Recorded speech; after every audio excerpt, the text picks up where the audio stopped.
मालदेव के अधीन मारवाड़ के उत्कर्ष के चर्चा के संदर्भ में बीए द्वितीय वर्ष में जो इतिहास द्वितीय प्रश्न पत्र है उसके अंतर्गत राव मालदेव के अधीन मारवाड़ का उत्कर्ष इकाई द्वितीय का द्वितीय टॉपिक है। उसकी श्रृंखला में ये तीसरा व्याख्यान आपके सामने प्रस्तुत है।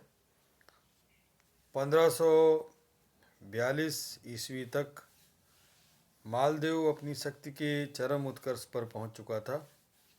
उसकी राज्य की सीमाएं उत्तर में बीकानेर एवं हिसार, पूर्व में बयाना एवं धौलपुर, पश्चिम में भाटियों के राज्य और दक्षिण में मेवाड़ की सीमा तक पहुंच गई थी।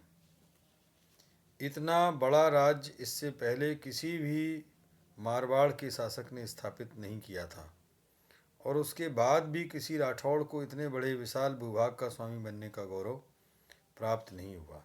मालदेव का पिता राव गंगा अपने जिन शत्रुओं और स्वजातीय सरदारों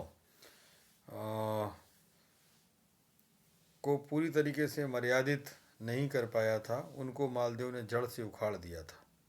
मालदेव एक निश्चित नीति को लेकर चला, वह थी सर्वोच्चता की स्थापना, एस्टेब्लिशमेंट ऑफ सुपरमेसी, पैरामाउंटेसी। अपनी सर्वोच्चता को स्थापित करने के लिए उसे दृढ़ और कठोर आचरण अपनाना पड़ा। इसी नीति के अंतर्गत उसने मारवाड़ तथा आसपास के सुदृढ़ दुर्गों मेड़ता, अजमेर, सिवाना, जालौर, नागौर, भद्राजूण, बीकानेर को अपने अधिकार में लेकर अपनी नीति को सफल बनाने का प्रयास किया। इस संबंध में उसे अपने राठौड़ सरदारों की शक्ति को भी कम करना पड़ा, क्योंकि जोधा द्वारा स्थापित व्यवस्था के अंतर्गत राठौड़ सरदार अपने आप को मारवाड़ के शासक से किसी प्रकार कम नहीं समझते थे। परंतु मालदेव कुछ बातों की तरफ ध्यान नहीं दे पाया। वह अपने विशाल राज्य को ठीक से संगठित नहीं कर पाया। वस्तुतः मालदेव विजेता तो था, परंतु उसमें संगठनात्मक प्रतिभा और कूटनीतिक कुशलता का अभाव दिखाई पड़ता है। जैसलमेर, मेवाड़, बीकानेर, मेड़ता आदि के शासकों के साथ वैमनस्य एवं शत्रुता बढ़ाकर उसने अपने सहयोगियों की संख्या कम कर दी। उसमें से कुछ उसके विरोधी बन गए और गुप्त रूप से अपनी परंपरागत स्वतंत्र सत्ता को पुनः स्थापना करने के लिए प्रयास करने लगे। जैसी का पुत्र कल्याणमल और बीरमदेव किसी प्रकार शेरशाह के दरबार में पहुंच गए और मालदेव के विरुद्ध उसकी सहायता प्राप्त करने में सफल रहे। इससे शेरशाह को मारवाड़ की राजनीति में हस्तक्षेप करने का अवसर मिल गया। मालदेव का विशाल राज्य शेरशाह के जोरदार आक्रमण के सामने अधिक समय तक टिक नहीं पाया और कुछ समय के लिए मालदेव को इधर-उधर भटकना पड़ा। जिस समय मालदेव अपनी सर्वोच्चता की ओर अग्रसर हो रहा था, दिल्ली की राजनीतिक परिस्थितियां अत्यंत नाजुक दौर से गुजर रही थीं। चौसा और कन्नौज के युद्धों में हुमायूं की निरंतर पराजय के फलस्वरूप बाबर द्वारा स्थापित मुगल साम्राज्य का पतन हो गया और दिल्ली तथा आगरा पर शेरशाह सूरी की सत्ता कायम हो गई।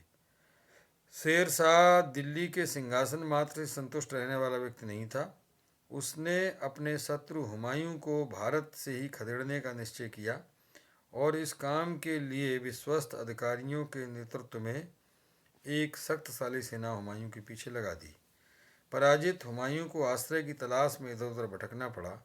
1541 के प्रारंभ में वह सिंध की ओर भक्कर नामक स्थान पर जा पहुंचा और सितंबर तक वहीं बना रहा। इस अवधि में शेरशाह ने अपनी सत्ता को सुदृढ़ बनाने के लिए सिंध, पंजाब, बिहार, बंगाल, मालवा आदि प्रदेशों में अपनी सैन्य टुकड़ियां भेजीं और वह स्वयं एक शक्तिशाली सेना के साथ बंगाल के विद्रोही हाकिम की तरफ बढ़ा। एक कुशल राजनीतिज्ञ की भांति मालदेव इस नवीन परिस्थिति को परख रहा था। उसने यह अनुभव किया कि इस समय शेरशाह की सैन्य शक्ति चारों तरफ बिखरी पड़ी है और स्वयं शेरशाह सुदूर बंगाल की तरफ गया हुआ है। ऐसी स्थिति में दिल्ली और आगरा की रक्षा के लिए अपनी संपूर्ण सेना को एकत्र करके दिल्ली की तरफ आना उसके लिए संभव नहीं होगा। मालदेव के लिए अपनी सर्वोच्चता को सिद्ध करने का उपयुक्त समय यही था और इसकी पूर्ति के लिए उसने निर्वासित मुगल सम्राट हुमायूं को निमित्त बनाया और उसको सहायता देने का संदेश भिजवाया। मालदेव के इस निमंत्रण पर मारवाड़ की ख्यातों से विस्तृत जानकारी नहीं मिलती है, परंतु फारसी वृत्तांतों से पता चलता है कि मालदेव ने हुमायूं को 20,000 घुड़सवारों की सहायता देने का संदेश भिजवाया था। यह संदेश जनवरी 1541 ईस्वी में भिजवाया गया था, जब हुमायूं भक्कर में था। 1541 ईस्वी के पूर्व हुमायूं और मालदेव के मध्य किसी प्रकार का संबंध अथवा संपर्क की जानकारी नहीं मिलती। अतः यह प्रश्न उठना स्वाभाविक ही है कि उपयुक्त परिस्थितियों में मालदेव ने हुमायूं को सैनिक सहायता देने का आश्वासन क्यों दिया। इसमें कोई संदेह नहीं कि इसके पीछे मालदेव के राजनीतिक स्वार्थ निहित थे। उसका पहला स्वार्थ अपनी सर्वोच्चता का प्रदर्शन करना था। वह अपने राज्य को उसी स्तर पर ले जाना चाहता था जो स्तर सांगा के समय में मेवाड़ को प्राप्त हुआ था। उसका दूसरा स्वार्थ शेरशाह की बढ़ती हुई शक्ति को नियंत्रित करना था। वस्तुतः मालदेव शेरशाह की आकस्मिक उन्नति से भयभीत हो गया था। शेरशाह भी मालदेव की भांति महत्वाकांक्षी था और उत्तरी भारत में अपनी सर्वोच्चता की स्थापना के लिए प्रयत्नशील था। अतः सभी दृष्टियों से वह मालदेव का एक शक्तिशाली प्रतिद्वंदी था। शेरशाह को अधिकांश पठान अफगानों का समर्थन प्राप्त था और वे सभी अपने शत्रु मुगलों का सफाया करके भारत में पुनः अफगान सत्ता कायम करना चाहते थे। संयोगवश मालदेव के विरोधी राजपूत शासक बीरमदेव और कल्याणमल भी शेरशाह के दरबार में पहुंच चुके थे और अन्य राजपूत शासकों से भी मालदेव को किसी प्रकार की सहायता मिलने की आशा न थी। मालदेव और शेरशाह में किसी न किसी दिन युद्ध होना अवश्य संभावी था। इस संभावना का अनुमान लगाकर मालदेव ने हुमायूं को सहायता देने का संदेशा भिजवाया ताकि वह हुमायूं की सहायता भी कर सके और हुमायूं की सहायता से शेरशाह की तरफ से उत्पन्न होने वाले संकट को भी समाप्त कर सके। इस संदर्भ में डॉक्टर कालिका रंजन कानूनगो ने ठीक ही लिखा है कि कूटनीति की शतरंज में शेरशाह के विरुद्ध मालदेव एक प्यादे के रूप में हुमायूं का उपयोग करना चाहता था। मालदेव का सोचना था कि यदि उसकी सहायता से हुमायूं अपना खोया हुआ राज्य पुनः प्राप्त कर लेता है तो शेरशाह का संकट टल जाएगा और हुमायूं भी उसका पक्षधर बना रहेगा। ऐसी स्थिति में उसका राज्य भी सुरक्षित बना रहेगा। यह बात भी ध्यान देने योग्य है कि जिस समय मालदेव ने हुमायूं को संदेशा भिजवाया था उस समय तक हुमायूं की स्थिति बहुत खराब नहीं हुई थी। उसके पास अब भी एक शक्तिशाली सेना थी और उसके भाई बंधु भी उसे थोड़ी बहुत सहायता दे सकते थे। मारवाड़ से सिंध और भक्कर का सीधा मार्ग था। ऐसी स्थिति में मालदेव द्वारा हुमायूं को सहायता देने का संदेशा भिजवाना सर्वथा उचित था, परंतु हुमायूं समय की आवश्यकता को न पहचान पाया और मालदेव के संदेश का लाभ नहीं उठा पाया। उसने मालदेव के संदेश का उत्तर भी नहीं भिजवाया। वास्तव में वह दूसरी योजना बना रहा था। उसे ठट्टा के शासक शाह हुसैन की सहायता से गुजरात विजय की आशा थी। उसका सोचना था कि एक बार गुजरात हाथ में आने के बाद उसे सरलता के साथ अपनी शक्ति को संगठित करने का अवसर मिल जाएगा। इसी उम्मीद में वह सिंध में ही बना रहा। उसकी स्थिति दिन प्रतिदिन बिगड़ती गई, फिर भी उसकी विलासिता में कोई कमी नहीं आई। उस स्थिति में भी उसने 14 वर्षीय हमीदा बानू से निकाह किया और उसके प्रेम में डूब गया। इस विवाह से रुष्ट होकर उसका भाई हिंदाल ने उसका साथ छोड़ दिया। उसका दूसरा प्रमुख समर्थक यादगार नासिर मिर्जा भी उसका विरोधी बन गया। धीरे धीरे दूसरे साथी भी उसका साथ छोड़कर चलते बने। जब शाह हुसैन से सहायता की कोई आशा न रही तो उसे मालदेव की याद आई और उसने मारवाड़ की तरफ जाने का निश्चय किया। बक्कर से हुमायूं उच्च गया और उच्च से जैसलमेर। यहाँ से भटकते हुए हुमायूं मालदेव के राज्य के अंतर्गत फलौदी परगने में पहुँचा। फलौदी से हुमायूं ने अतका खां को अपना दूत बनाकर मालदेव के पास भेजा। मालदेव ने हुमायूं की सेवा में थोड़े से फल और मेवा भिजवा दिया, परंतु सैनिक सहायता का पक्का आश्वासन नहीं दिया। परंतु उसने हुमायूं को बीकानेर का परगना देने की बात अवश्य कही। हुमायूं के दूत अतका खां ने वापिस आकर हुमायूं को बताया कि मालदेव की नीयत ठीक प्रतीत नहीं होती और हमें शीघ्र ही यहाँ से कूच कर देना चाहिए। इसके पूर्व मालदेव की सेवा में रहने वाले हुमायूं के भूतपूर्व पुस्तकालय अध्यक्ष मुल्ला सुर्ख ने भी हुमायूं को संदेश भिजवाया था कि आप जिस स्थान पर ठहरे हुए हैं वहीं से वापस लौट जाएं, क्योंकि मालदेव का विचार आपको बंदी बनाने का है। यहाँ पर शेर शाह का एक दूत आया हुआ है। शेर शाह ने आपको बंदी बनाने की एवज में मालदेव को काफ़ी प्रलोभन दिया है। इस प्रकार की सूचनाएं मिलने के बाद हुमायूं ने तुरंत वापस लौटने का निश्चय किया। वापसी में उसे काफ़ी कठिनाइयों का सामना करना पड़ा।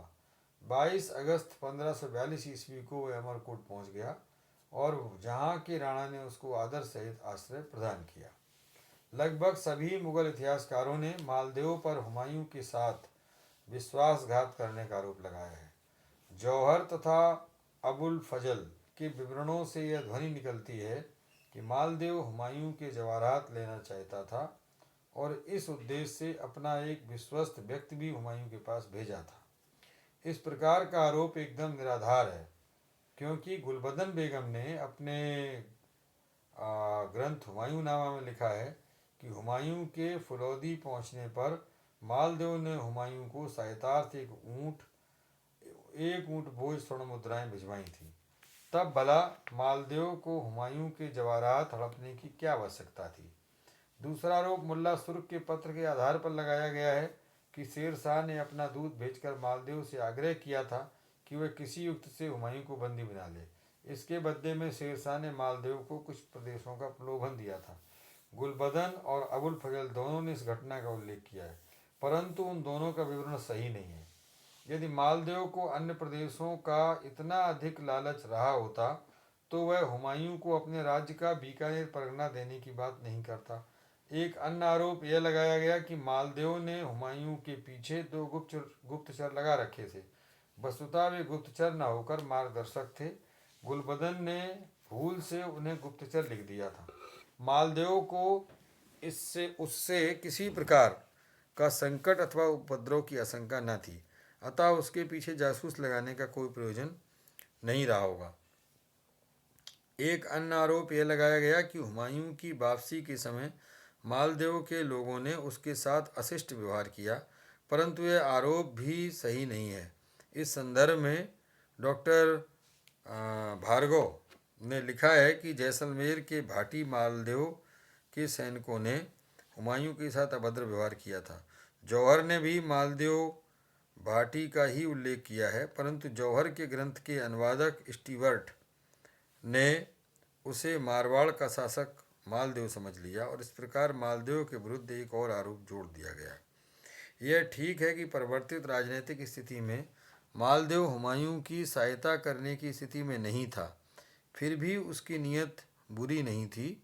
यदि ऐसा ही होता तो वह सरलता के साथ हुमायूं को बंदी बनाकर शेर शाह के सुपुर्द कर सकता था। वस्तुतः मालदेव द्वारा हुमायूं की सहायता न करने का मुख्य कारण तत्कालीन परिस्थितियां थीं। जिस समय हुमायूं मालदेव से सहायता प्राप्त करने को फुलौदी पहुंचा, उसकी सैनिक स्थिति बहुत खराब हो चुकी थी। उसके पास नाम मात्र के सैनिक बचे थे। दूसरी तरफ शेर शाह ने अब तक उत्तरी भारत में अपनी स्थिति को सुदृढ़ बना लिया था और उसकी एक सेना मारवाड़ की सीमा तक आ पहुंची थी। मालदेव इस समय शेर शाह से संघर्ष के लिए तैयार भी न था। ऐसी स्थिति में उसने हुमायूं को सहायता न देना ही उचित समझा। यह राजनीतिक सूझबूझ का कदम था। इसके लिए हुमायूं का विलंब भी उत्तरदायी है। मालदेव ने उसके लिए उसके साथ किसी भी प्रकार का विश्वासघात नहीं किया था। तो इस तरह से राव मालदेव के अधीन मारवाड़ के उत्कर्ष में हुमायूं और मालदेव का जो ये संबंध है, जिसके बारे में बहुत सारे मतांतर जिनकी हमने चर्चा की, वो अपनी जगह एक पक्षी दृष्टिकोण को रखते हैं अपने अपने ढंग से।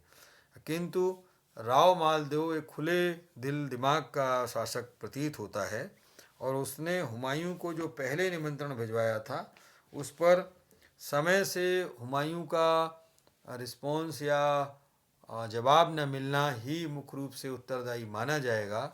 और इस प्रकार राव मालदेव और हुमायूं के संबंध मारवाड़ के इतिहास को कोई नया मोड़ नहीं दे पाए।